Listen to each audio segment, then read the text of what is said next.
Évangile de Jésus-Christ selon saint Luc.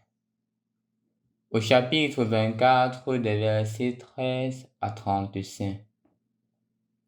Le même jour, c'est-à-dire le premier jour de la semaine, deux disciples faisaient route vers un village appelé Emmaüs, à 2 heures de marche de Jérusalem, et ils parlaient entre eux de tout ce qui s'était passé.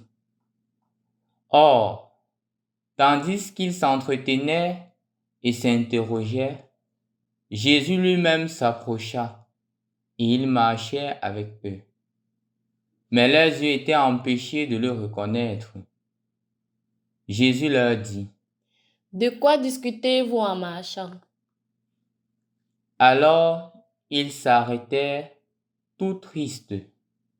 L'un des deux, nommé Cléophas, lui répondit: Tu es bien le seul étranger résidant à Jérusalem qui ignore les événements de ces jours-ci.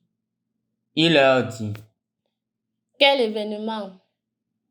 Ils lui répondirent: Ce qui est arrivé à Jésus de Nazareth, cet homme qui était un prophète, puissant par ses actes et ses paroles, devant Dieu et devant tout le peuple.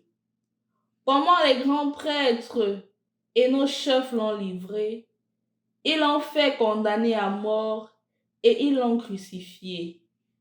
Nous espérions que c'était lui qui allait délivrer Israël. Mais avec tout cela, voici déjà le 3e jour qui passe depuis que c'est arrivé. À vrai dire, des femmes de notre groupe nous ont remplis de stupeur. Quand dès l'aurore, elles sont allées au tombeau, elles n'ont pas trouvé son corps. Elles sont venues nous dire qu'elles avaient même eu une vision. Des anges qui disaient qu'il est vivant. Quelques-uns de nos compagnons sont allés au tombeau et ils ont trouvé les choses comme les femmes l'avaient dit. Mais lui, ils ne l'ont pas vu. Il leur dit alors: Esprit sans intelligence, comme votre cœur est lent à croire.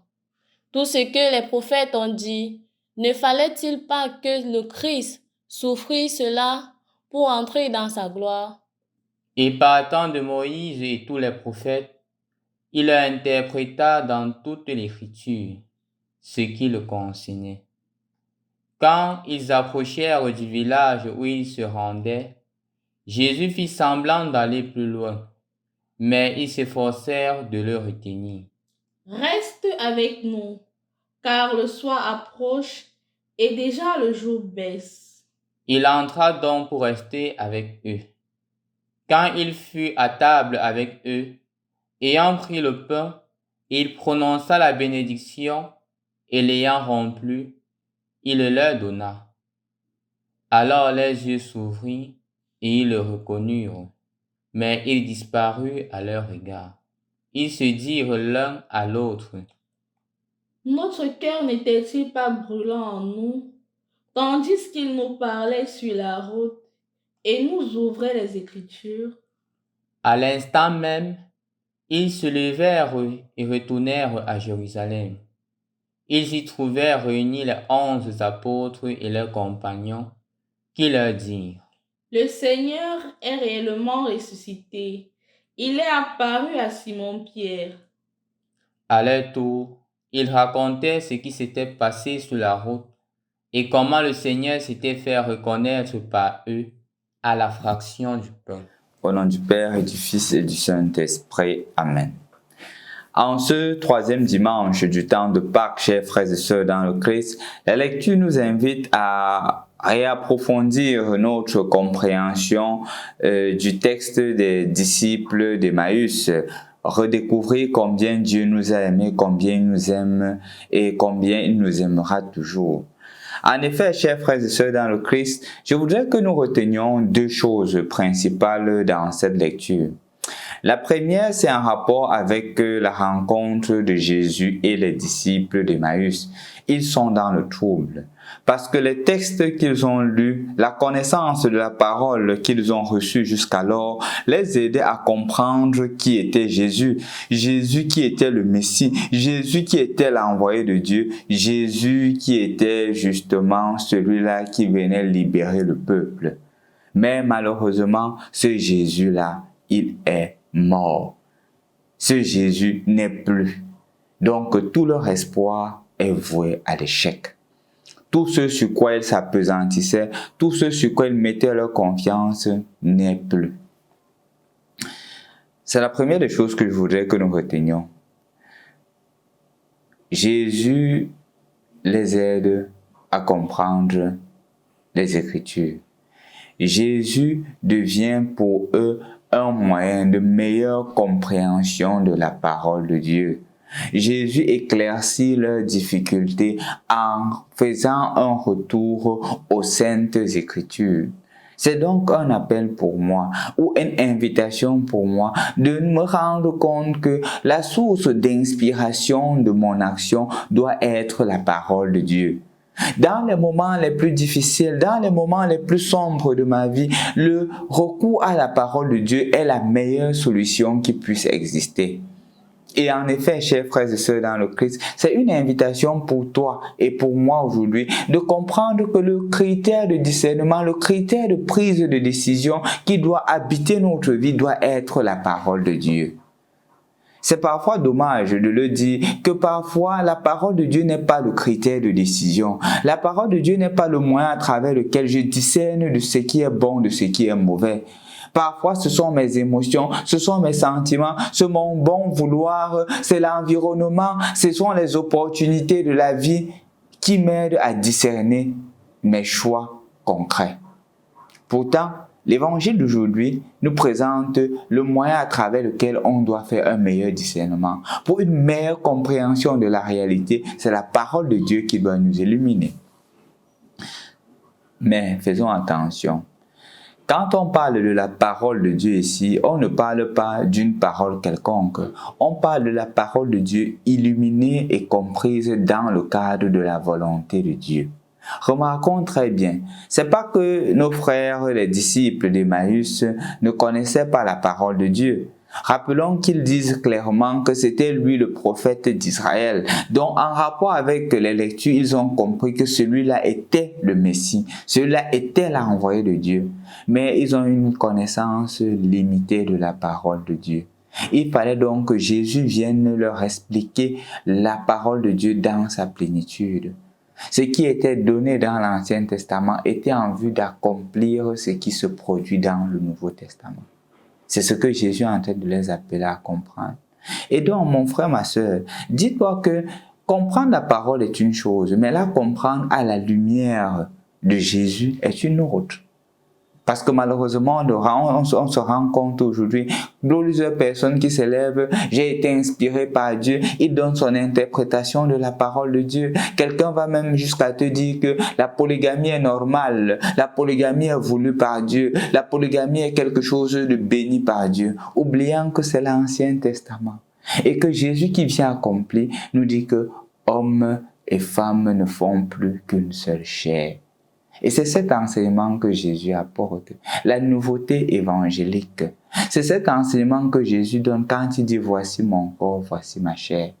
Et ainsi, nous tombons dans la deuxième chose que je voudrais partager avec vous aujourd'hui, qui est justement où prendre les forces pour vivre la parole de Dieu, où prendre les forces pour être authentiquement chrétien.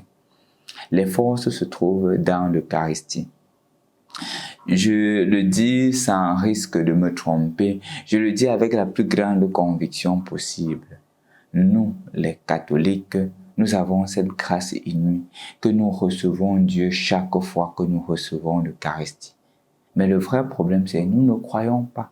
Le vrai problème, c'est que nous-mêmes qui recevons Jésus, nous recevons ce Jésus-là parce que tous les autres reçoivent Jésus, pas avec une profonde foi. C'est pour cela qu'il y a deux thèmes en liturgie qui expliquent cela. La grâce contenue dans le sacrement. Il faudrait que justement, la grâce qui est contenue soit aussi l'effort de la personne, la foi de la personne mise ensemble. Parce que l'Eucharistie, c'est le corps et le sang du Christ quand le prêtre le consacre. Que tu le crois ou pas, la grâce est contenue.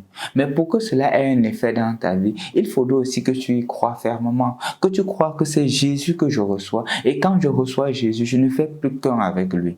Et faisant un avec lui, de plus en plus, je deviens un alter Christi. Le cardinal Sarah ne dira même pas seulement un alter Christi, il dira un ipse Christi, comme pour dire le Christ lui-même. Et devenant le Christ lui-même, je grandis dans l'accomplissement fidèle de la parole de Dieu. En effet, en ce troisième dimanche du temps de Pâques, c'est ce à quoi le Seigneur nous invite. Premièrement, de toujours prendre sa parole comme critère de décision. Je ne décide pas selon mes désirs, je ne décide pas selon mon humeur, je décide selon la volonté de Dieu. Qu'est-ce que le Seigneur me dit aujourd'hui? Et comment savoir ce que le Seigneur me dit? C'est en l'écoutant dans sa parole. C'est pour cela que je vous avais proposé il y a de cela quelque temps la Lectio Divina. La Lectio Divina, c'est la méthode à travers laquelle le Seigneur peut lui aussi te parler. Le Seigneur peut aussi t'aider à comprendre sa parole. Et bien sûr, comment l'appliquer? Il y a des moyens à travers lesquels l'Église met en œuvre des voies et moyens à travers des commentaires, à travers des encycliques, à travers même des enseignements du pape qui nous aident davantage à vivre la parole de Dieu selon le plan de Dieu et non selon nos propres émotions. Et enfin, deuxièmement, vivons la parole de Dieu en la concrétisant avec la force que Jésus nous donne dans le sacrement de l'Eucharistie. Aujourd'hui, sûrement, tu vas recevoir l'Eucharistie. Je te supplie de recevoir cette Eucharistie avec foi. Et en recevant l'Eucharistie, crois fermement que c'est Jésus que tu reçois. Ce n'est pas un rappel. C'est un mémorial qui devient actuel. Quand Jésus a consacré le pain et le vin, il y a de cela plus de 2023 ans, c'est cette même consécration qui existe encore aujourd'hui. C'est de la transsubstantiation. Jésus qui se donne à toi. L'apparence est la même, mais la substance a changé. C'est le sang du Christ. C'est le corps du Christ. Il faut y croire, mon frère, ma soeur, en ce troisième dimanche, que c'est Jésus qui vient à toi, c'est Jésus qui se donne à toi et devient aussi un alter Christi. N'oubliez pas que la finalité de tout cela, c'est de pouvoir annoncer Jésus.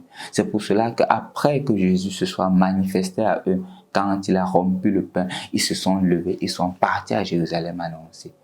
Une intimité, une relation avec Dieu a toujours pour conséquence l'annonce de l'évangile. Va aussi aujourd'hui, si tu y crois vraiment, annoncer l'évangile. N'aie pas honte de ta foi. Tu as reçu le sacrement de confirmation qui fait de toi un défenseur de la foi catholique. Vas-y, annonce Jésus. N'aie pas honte. En acte premièrement et en parole si nécessaire, comme disait Saint François d'Assise. Au nom du Père et du Fils et du Saint-Esprit. Amen.